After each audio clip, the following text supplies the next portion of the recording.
Hello there, welcome to Talking Balearics. Happy New Year. This is Martin Makepeace here in a very sunny Ibiza today, thankfully. Oh, you're back. I'm back, Richie. I'm back on the White Isle after nearly 8 weeks away. I'm back. So great to see you, buddy. And you, Happy New Year from Mallorca. All good, Bart. All good. Bit cold, though. I don't know. It might be sunny, but it's cold. It's a little bit fresh, mate. It's been awful. I've got to tell you, ever since I got back, which was about, a week ago, it's been awful weather, Rich. I don't know what it's like over there, but it's been cold. It's been damp. It's been horrendous, I've got to tell you. So, the same. Yeah. Right, I've got a bone to pick with you, Rich, before we go any further. Bone to pick with you. Go on, then. Now, where were you last week? Because, I mean, I've been traveling the whole world. You've been agging me to do the podcast, which is right within your rights. And then obviously last week, I'm like, "Where are you?" You said, "Oh, I can't do it because where were you?" Well, listen, Mike, you have to understand. I went away for 4 days, right? And in those 4 days, I visited Hertfordshire, Cambridgeshire, Northamptonshire, Sussex, and London in 4 days. Well, Rich, you're not that Bedfordshire. You're not that popular. So were you doing a marathon or something? What were you doing? Eating a marathon and I'm running one. Do you know what I mean? It's called Snickers these days, Richie. Called Snickers, by the way. Yeah. So what were you doing in the UK, mate? Just out of interest? Just a quick visit to see family that we hadn't seen. Of course, we were here for Christmas. To go see a couple of friends as well, and to see the mighty Arsenal. Well, see, this is my point, because I was desperate to record the podcast because I wanted to do my end of year review, and you were up the arse, weren't you? I was in the Arsenal watching us beat the Villa. You love it up the arse, you do, don't you? I mean, it was a very good game, by the way. I've got to tell you, it was. To be honest with you, out of all the games to see, probably one of the best of the season so far. So yeah, thoroughly enjoyed it, and but good to be back, Mark, as always. You know what I mean? Great. Get back into it. It's great to be back in Ibiza, but I can't wait to get away because it's ski season now, Rich. So I'm planning the skiing. Course, so, you know, as you do. Of course. Anyway, enough of this frivolity. This is Talking Balearics, of course. Richie Pryor, what have you got for me this week? I've got a very good airport story that I've not let you in on, so I thought I'll wait and see if you can relate to this. I've also got residency, years of residency you're going to need to wait to get a house in the Balearics. That includes Ibiza as well. And use of a tour operator offering weather insurance. Okay, interesting. It's an interesting one. Interesting. Which I just caught on about the last hour, which is interesting. So, and a little bit of football chat as well, of course. We like a bit of football chat, don't we? So, very importantly. I've just got a few things, Rich. I've got a bit of news about the summer. I've been asking the tour operators a little bit about what's happening and what the prospects are, because, you know, in the new year, it's all peak holiday time, isn't it? Yeah. So it's a little bit like that. I've got a bit of news about immigrants coming into Ibiza, which I think is a really important subject, because it's starting to affect the ecosystem over here a little bit. And I've done a blog this week, which I'm just going to mention, a shameless punt from my blog this week, because just about the challenges that Ibiza is going to face in 2026. So I'm just going to talk about that a little bit as well. So, and also obviously listening, can't wait for you a little bit of football, as always. Well, what normally happens over Christmas and New Year is that you tend to spend probably more time than ever on social media, to be perfectly honest, because apart from eating, drinking and watching TV, social media seems to be the other sort of main thing you do. And I don't know if you're the same as me, but I tend to sort of then start doing things I probably wouldn't normally do. Particularly on buying around or something like that. No. Like commenting on things on Twitter, etc. Twitter's obviously the place where you can have a good old row, in my opinion, with different people, or X as it's called now. Although I've been told that they might be reverting it back to Twitter because nobody likes it to be called X anymore. Yeah. So anyway, the reason I'm saying this is because halfway through our stay, or it wasn't actually halfway through, it was actually before our stay. My son went to visit his football coach, who to say to him that he's going away for 4 days. The football coach basically said, well, there's no need for you to go, really. You just let your parents go and you stay here and you'll be ready for football training on the 28th. He didn't really know what to say, so he came back to me. He said, what do I do, Dad? I said, well, it's up to you. He said, if you want to get back training, then we'll get you back on a plane, don't worry, which is basically what we had to do. So we cut short his break. Luckily enough, we were staying down in Sussex the day that he was due to fly back. I couldn't get him back from Luton, where we were flying from, but I could get him back from Gatwick. But we had to leave like 4 o'clock in the morning to get him on a 6 o'clock Gatwick flight. I thought, I'll just investigate, do you have to pay to drop people off at Gatwick Airport? And you do. Yes, you And do, mate. I saw the news, mate. They've just put it up, haven't they? Well, exactly. 10 quid. 10 quid, mate. To drop people at Gatwick. Shocker, isn't it? It really is. I mean, come on. So listen, so I tweeted, right? I says, how does Gatwick Airport substantiate a £10 drop-off charge where my EasyJet flight in January cost me just €19? Yeah. Hashtag rip off Britain. So Gatwick Airport came back to me and said, hi, while we're increasing our drop-off charges from £7 to £10, passengers can be dropped off for free in our long-stay car parks with a free shuttle bus to the terminal. Blue badge holders remain exempt from the charge, and the drop-off charge helps to limit the number of cars. It reduces congestion and funds a number of sustainable transport initiatives. It also plays a role in encouraging more passengers and staff to use public transport to reach the airport. Many thanks, Grace. What a load of tosh that is, mate. It's a money grab, Rich. That's all it is. I started to go viral on this, to be honest with you. I'm surprised you didn't pick up on it. No, I didn't. I usually follow it. I always follow you. I like your rant. I love your rants on X, mate. I really do.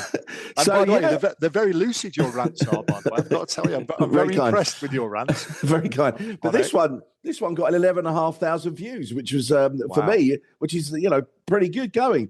Obviously, in the end, I decided that I'll try the free drop-off service, And so basically, you drive into the long-stay car park. It's not too far from the airport, I'll be honest with you.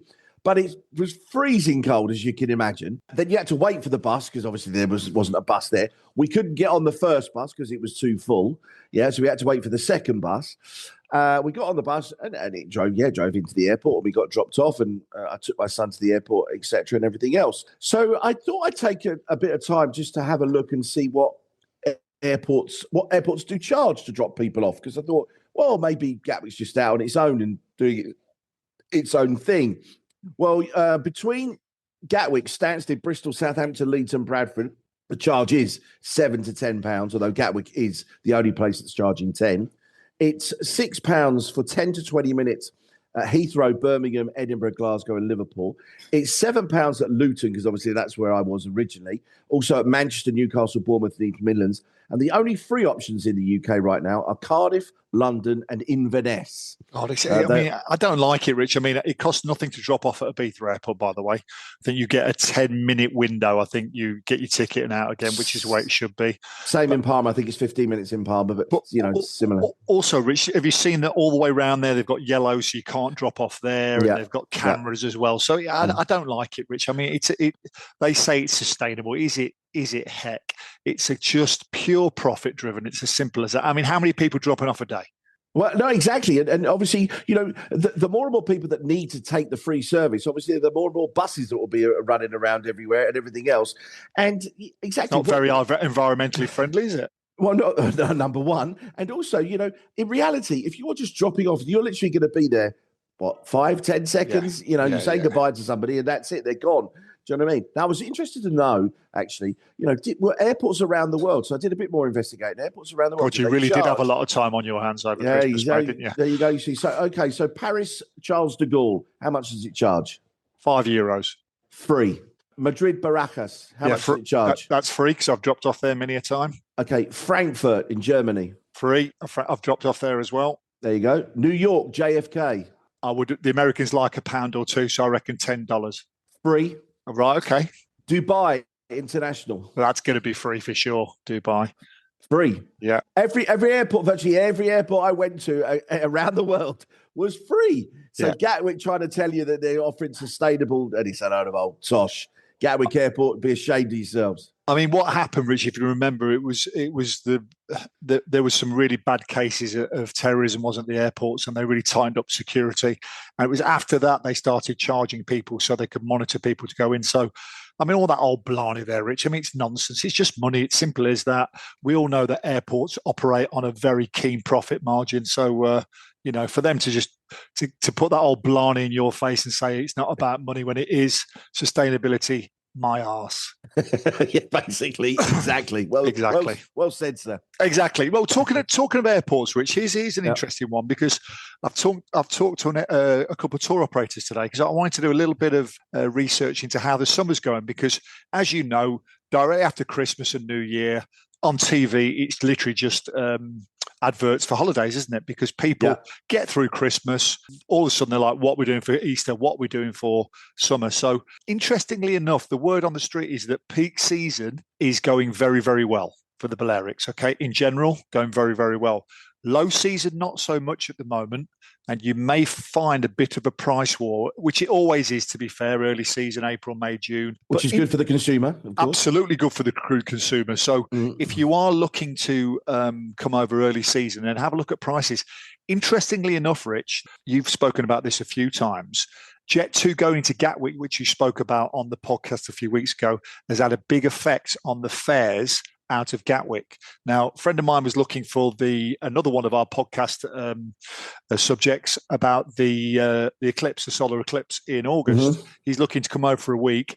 Just compare prices: £200 a week with for the week rather with EasyJet, just over £200 for the week with BA, British Airways, and £105 return with Jet2.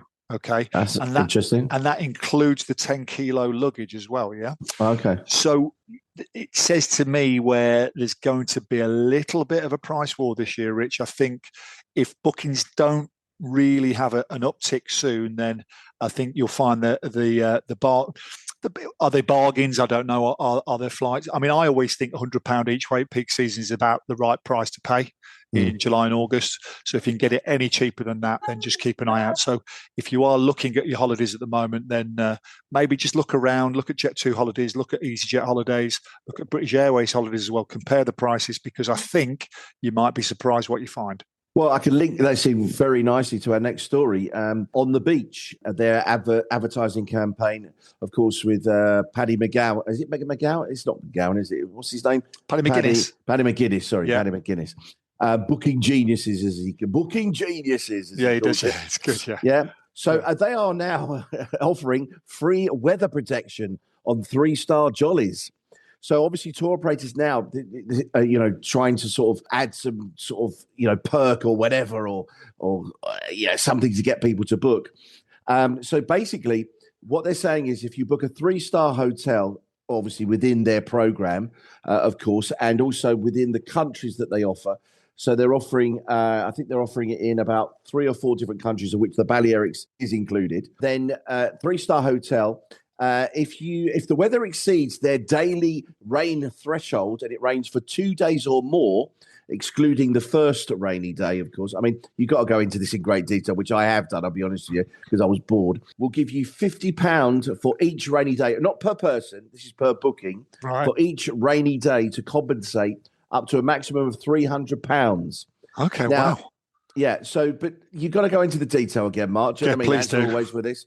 There is quite a lot of detail to go through. The small print, bloody hell, you'll be there. Blimey, you'll be there for ages. But the most important thing is you've got to book 60 days in advance. Right. There you go. There's your rub. Your rub. So basically what they're trying to do is they're trying to create early bookings, aren't they? There you go. That's the rub, isn't it? So, but something, it's not a bad shout. If you're a family of 4 and you're rainy days, you're going to be spending more money, aren't you? Bowling or whatever, or go-karting or whatever on a rainy day is always good fun on a rainy day.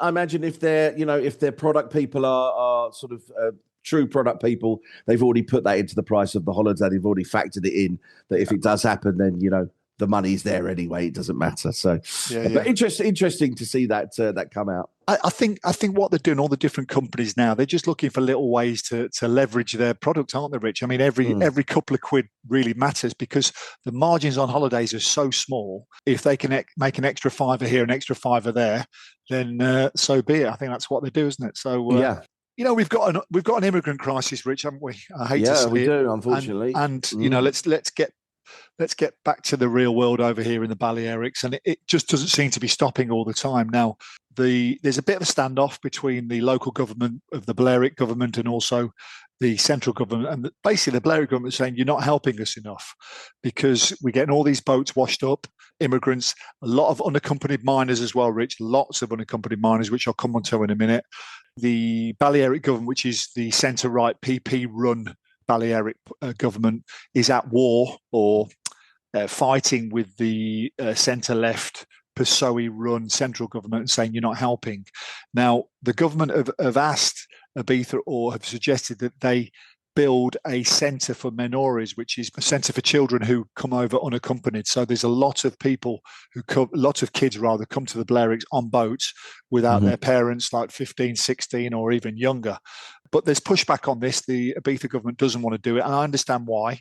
If you think at the moment, Rich, there's 110 in Ibiza children who are unaccompanied minors who are living in Ibiza at the moment as migrants.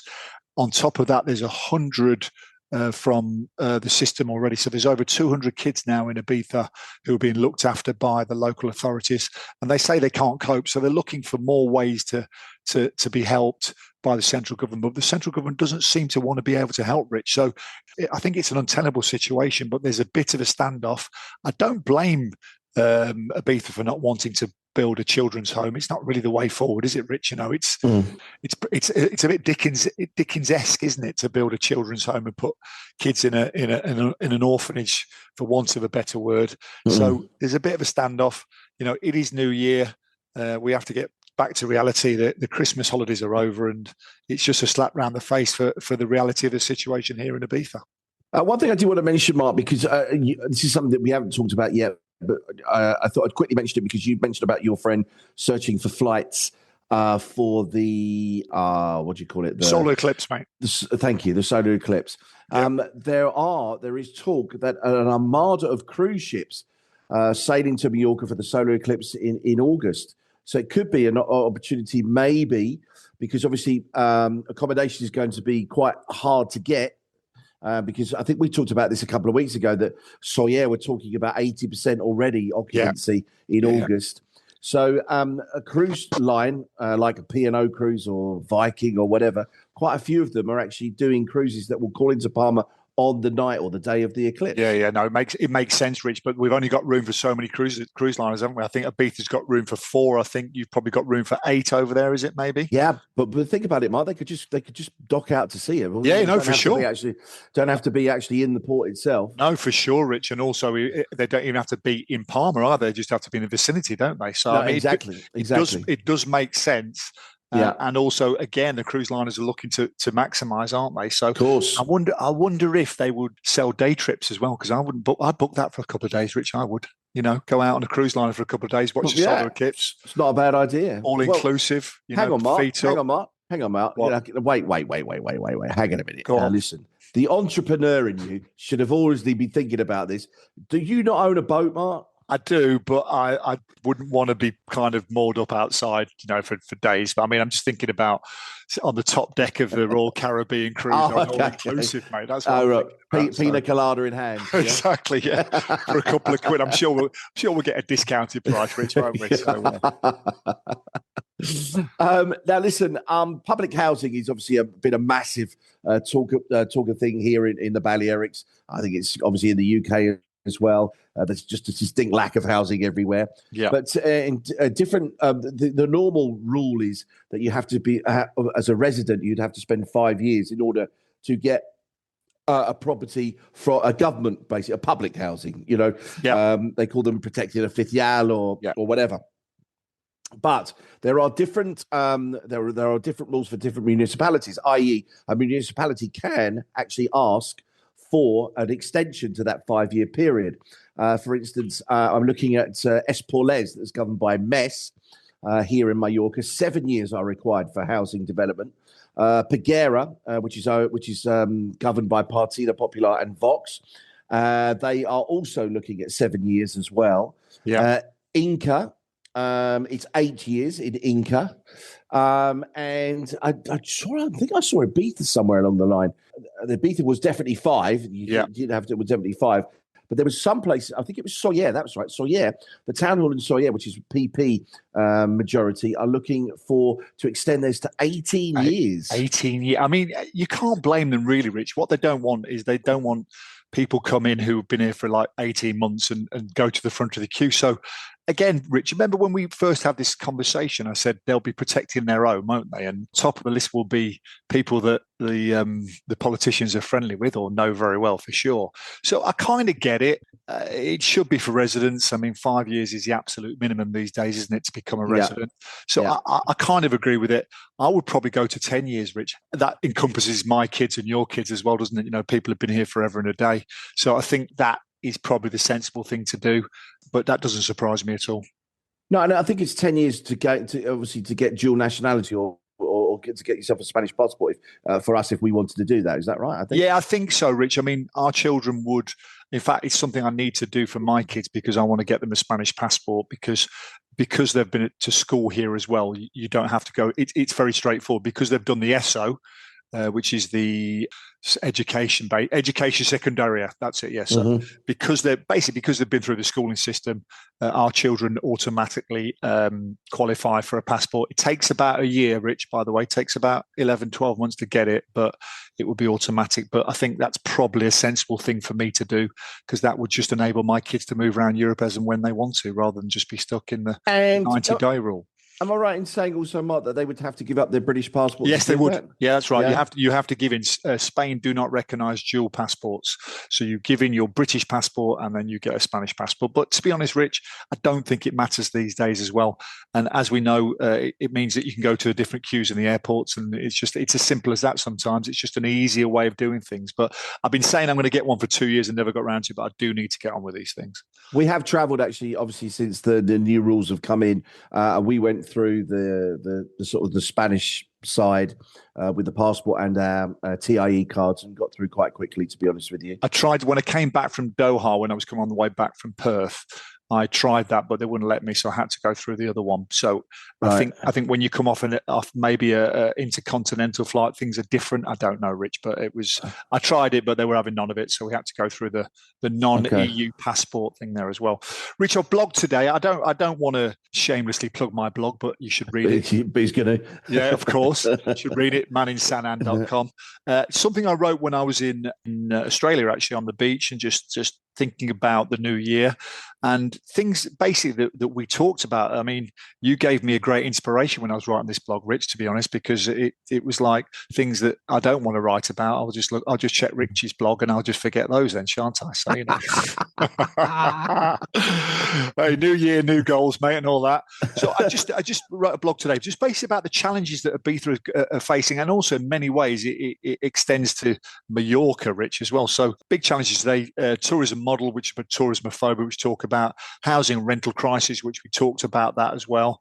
The infrastructure issues, which leading on from the floods from September, October, really put that into the spotlight.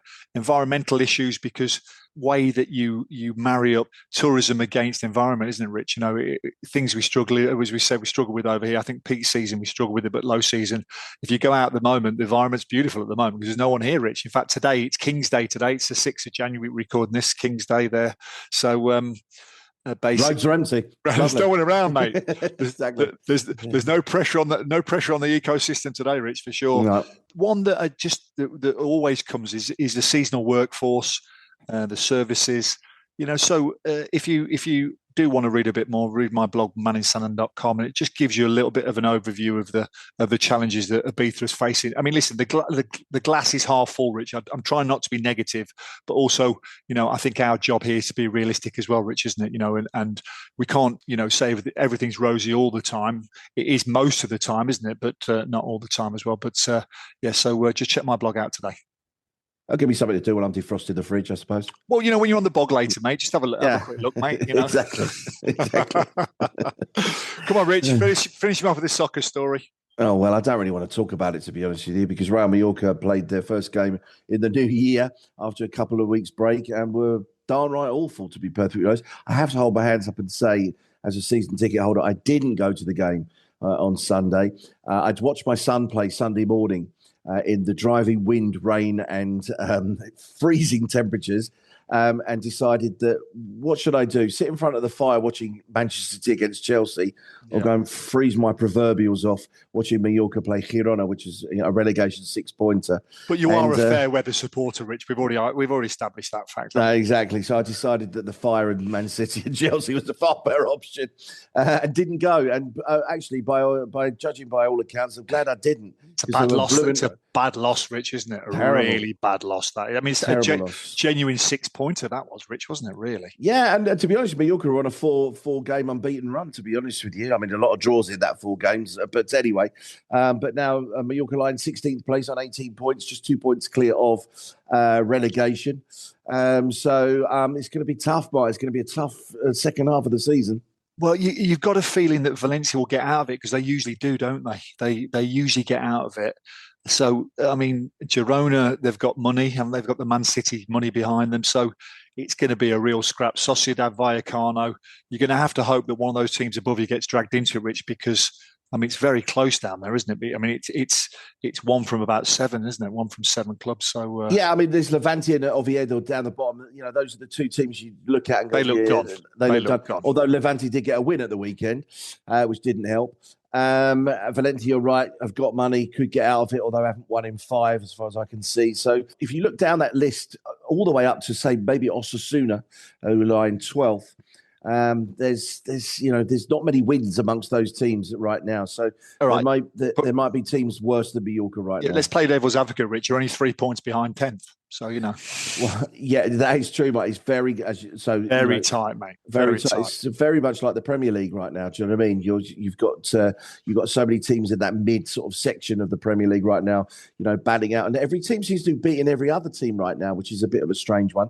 But you've only got one team on top of the Premier League, though, Rich, haven't you? Well, Barcelona top of La Liga and Arsenal top of Premier League, of course. 6 points clear, Mark. That's it. Yeah, I'm waiting for the wheels to come off, Rich. Listen, don't worry. When they do, I'll be there for you. Don't worry about that. 18 games to go. You know, send you that message, Rich. You know, I mean, I watched City at the weekend. They were pretty bland, mate. So I think the Gooners, it could be your year, Richie. Well, listen, I don't think my lounge has heard screams as loud as for me and my 2 boys after Fernandes scored for Chelsea in the 96th minute. It was great. It was a good one, fabulous. Wasn't it? They didn't really deserve it as well, but it was good. It was a good game. Rich, it's a pleasure to see you again. Sorry that good to see you back, Mark. Sorry you couldn't make it last week, mate. I mean, because you were busy, obviously. Yeah, of course, you know, but anyway, it doesn't matter. We're back now. We're back, mate. We're back. Great to see you, mate, and I'll speak to you this time next week. Take care, Mark. Happy New Year, Rich. Happy New Year. Make me dance.